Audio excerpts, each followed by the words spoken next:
मुझसे किसी ने पूछा कि हर इंसान खूबसूरत होता है, तो हमें किसी एक से मोहब्बत क्यों होती है? तो मैंने कहा कि हमें जिस शख्स से मोहब्बत होती है वो हमें सबसे ज़्यादा खूबसूरत लगता है। इसका मानी ये नहीं है कि उस शख्स में कोई बहुत ज़्यादा खूबसूरती है।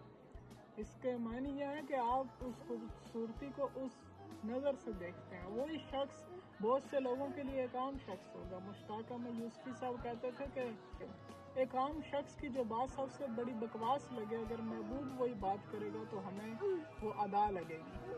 तो इसका मतलब यह है, जो मुहिब होता है वो दुनिया के एक अलग नज़र से देख रहा होता है, उस शख्स को रोमांटिसाइज कर रहा होता है, तो वो शख्स उसके लिए दुनिया का सबसे खूबसूरत शख्स होता है। मेरा एक शेर था कि ये मेरे हुस्न कलम का है मौजज़ा, वरना तुम्हारा हुस्न कोई इतना भी हसीन है।